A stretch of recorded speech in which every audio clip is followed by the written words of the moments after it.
Hey there, it's Nina with Walla Stamping. Thanks for joining me today. This is the project that I'm going to be sharing with you, and I wanted to do something a little bit different today. You know, normally I am doing 3D projects like gift bags or gift boxes and that type of thing, and recently I've gotten a little more into doing greeting cards, but I wanted to do something really different to share with you today. Now, I used Marina Mist paper, and I cut it the same size as the paper that came in the photo originally. Y'all know how you get your picture frames and there's paper inside. So I just cut my background paper that same size because I knew that that was going to fit within this photo frame nicely. So what mine worked out to be was 9 inches by 7 inches. And then to do my stamping, I used some Dapper Denim to do some sponging and bring in some shading from the outside. I stamped all these little images here with the Dapper Denim, and then I used my basic black to stamp this flower here just to tie in with the black frame that I created.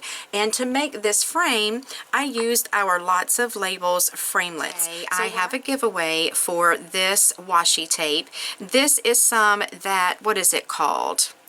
The Urban Underground Designer washi tape.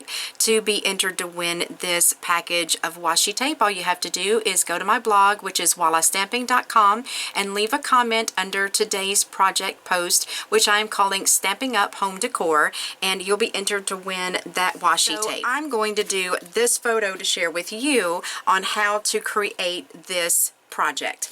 Now, since her photo has got a lot of browns and grays and blacks and cream colors, I've decided to go with a piece of very vanilla thick cardstock. This is cut to 9 inches by 7 inches. And then to create a frame, I'm going to use Early Espresso. And I think that what I'm going to do with her photo is use the Layering Circles Framelits dies.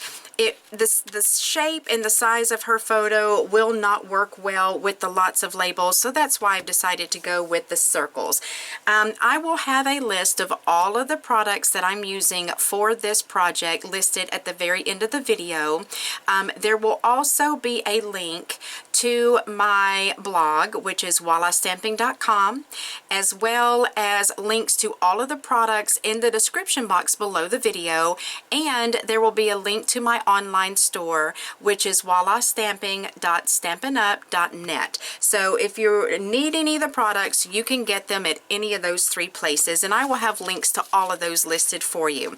So the first thing that you'll want to do, and according to your picture frame, now if you're going to do an 8 by 10 or maybe even a 4 by 6, just judge this paper size and this marking that I'm getting ready to do according to your frame size. So I know that my frame here is just a little over 1 inch wide.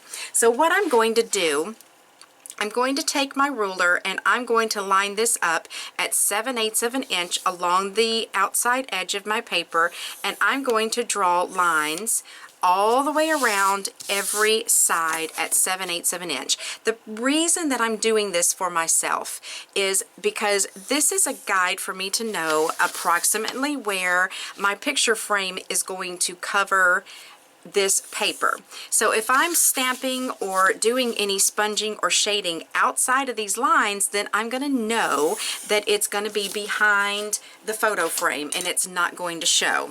So I hope that that makes sense to you. So I'm going to grab a piece of scratch paper, which I've already been using this morning. The first thing that I'm going to do is grab some crumb cake ink and my stamping sponges, and I'm going to dip this into my ink, and I always start out here a little bit first, then come in on my paper because I want to start out a little bit lighter and then build my color, because I can always add more of this ink, but I can't take it away. So I would rather gradually build up this color than get too much and then have to start all over again.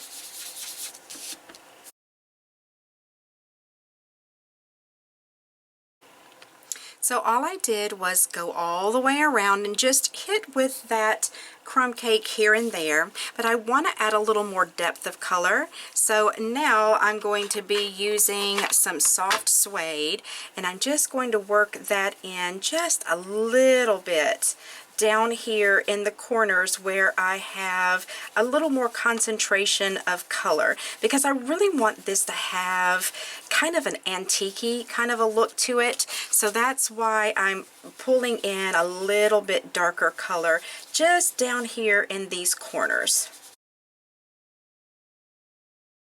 Okay, so that's all I'm going to do as far as the sponging goes. And it doesn't look pretty right now because I wasn't worried about these areas. I knew that that's not going to show. So the fact that it's kind of blotchy looking out there, it's going to be hidden behind the picture frame. So I'm not concerned about the fact that it has that blotchy look to it.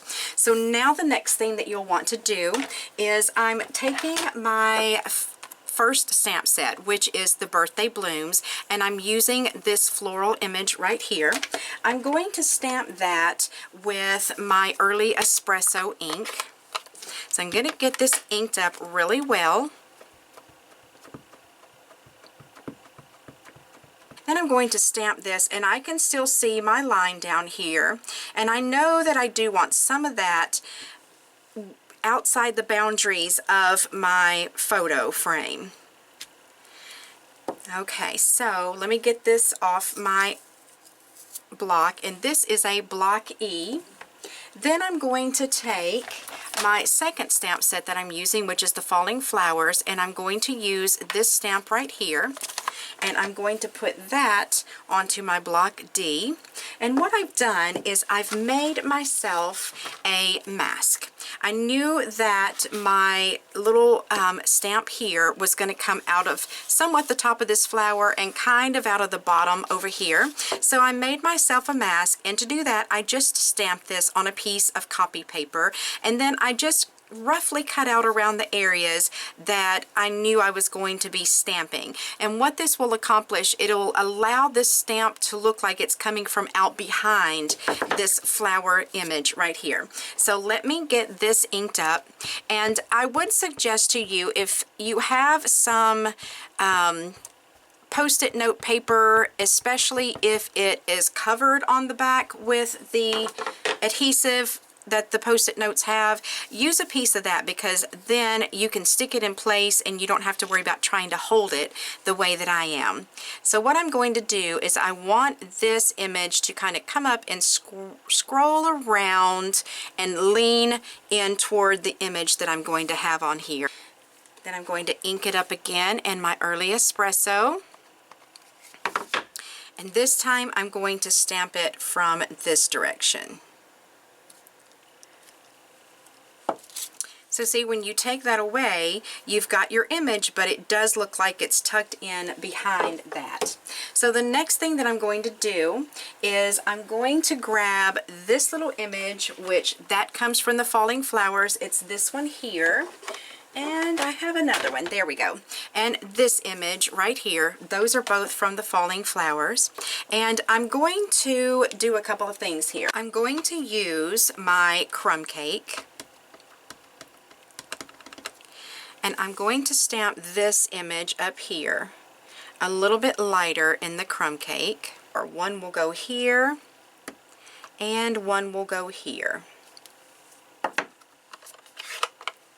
Then I think what I'd like to do is get some of my early espresso on there, and then try to stamp as close as I can to that first one that I just did, to give that sort of a double image, kind of a shadow effect. I kind of like that. So I'm just experimenting here with you while I show you how to do this. Yeah, I do like that. Now, of course, you don't have to do that if you don't want to. You can just leave it with the lighter image, or you can do it all with the early espresso if you'd like. Now I'm going to take this little image here and dip that into my early espresso. And I'm going to just stamp a couple of them right over here, coming out from within these leaf patterns. And I know that my line is right there. I am going to stamp one up here, but I realize that only a portion of it is going to show. As well as down here, I'm stamping just a small bit of it within the parameters of those lines that I drew. So there we go. There's all of our stamped images. Now something you can do if you would like to is, let me actually close up this early espresso and get my soft suede. If you would like to darken the color up a little bit, you can take your sponge, dip that in the soft suede, and come in here on the flower and just add a little bit of darkness here and there wherever you feel that it's appropriate for you to obtain the look that you're after. So I'm just going to add a little bit of dark color right down here so that that will have a little more of a shadowed effect right there on that flower.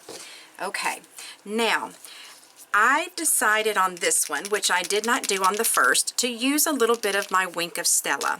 And what I'm going to do is I'm just going to come in here and where all the little, what are these little things called? Stamens, I think, within this flower. I'm just going to dot it right there and just put a little bit of this here and there within this stamped image. Just decide where I want a little color, like maybe put some on all of these little, well, I guess those are supposed to be little buds, is what I think those are supposed to represent. But I wanted a little bit of shimmer, but not too much. So I think that might just be perfect. And this Wink of Stella is just the clear Wink of Stella. Okay, so that's enough of the shimmer. Now let me show you how to cut out the photo. So I've got sugar right here. The first thing I'm going to do is I'm just going to use some liquid multi-purpose glue, and it's my Tombow. And I'm just going to cover the back of this. And y'all, all I've done with this image is just print it on some copy paper here at home. I did not have it professionally printed. Of course, you would want to have yours done that way, but I just woke up this morning and decided this was the project I was going to do, and I didn't have time to go anywhere to have this printed on photo paper, so I just printed it myself at home. So I'm going to do that and grab my Big Shot. So I'm going to lay this on my Big Shot. I have my magnetic plate, and I have my cutting mat or my platform here. I'm going to lay the largest circle on top of the photo and just get her centered up the way that I want it to look. Then I'm going to put my second cutting plate on, and I'm going to run that through and get her cut out. Now what I'm going to do is take my second piece of early espresso, and this is cut to 4 by 4. I'm going to grab the largest scalloped circle from my Layering Circles framelit dies and run that through. Then I'm going to lay that back down, and I'm going to take the next size smaller from this is the circle that I cut Sugar's photo out with, so I'm going to go one size down in my circle and line that up evenly within that scallop circle and cut this out, and this will be my frame. So then all you'll want to do is I'm just going to use my liquid multi-purpose glue again and just put glue all on the back of that. And I tell you what I'm going to do, because this is small, I'm going to use my tweezers to hold it, and that way I'm not going to get glue on my fingers. Flip that over and attach that to the front. Now all you have to do is put your photo inside where you've done all your stamping, and I'm just going to use glue again to do that with.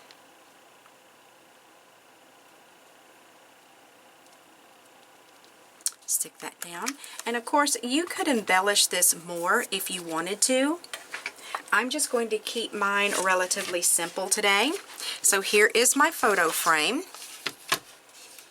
Open that up, put sweet little Sugar inside there, close the frame, and then I have to lock it right there. So there is my little image of Sugar. Let me turn it this way a little bit so that there's not a glare from my lighting. So there is Sugar inside my little photo frame. And I think this looks really good because this frame is actually kind of like a bronze color. So those colors look really good with it too, and I like the little bit of shimmer. Let me change that out and put the first one in again so you can get a look at that. There you go. So I hope that you enjoyed this tutorial today. I really was excited to bring you a project that was a little bit different than what I normally do. So this is just a home decor idea where you can use Stampin' Up! Products to decorate your home. Don't forget to hop on over to my blog, wallastamping.com. I will have a free printable PDF with the instructions on how to create one of these for yourself. And of course the directions are going to be for the 5x7, which is what I did today. But if you have a smaller or a larger picture frame, just adjust your measurements accordingly. I hope you have a great day, and I'll talk to you soon.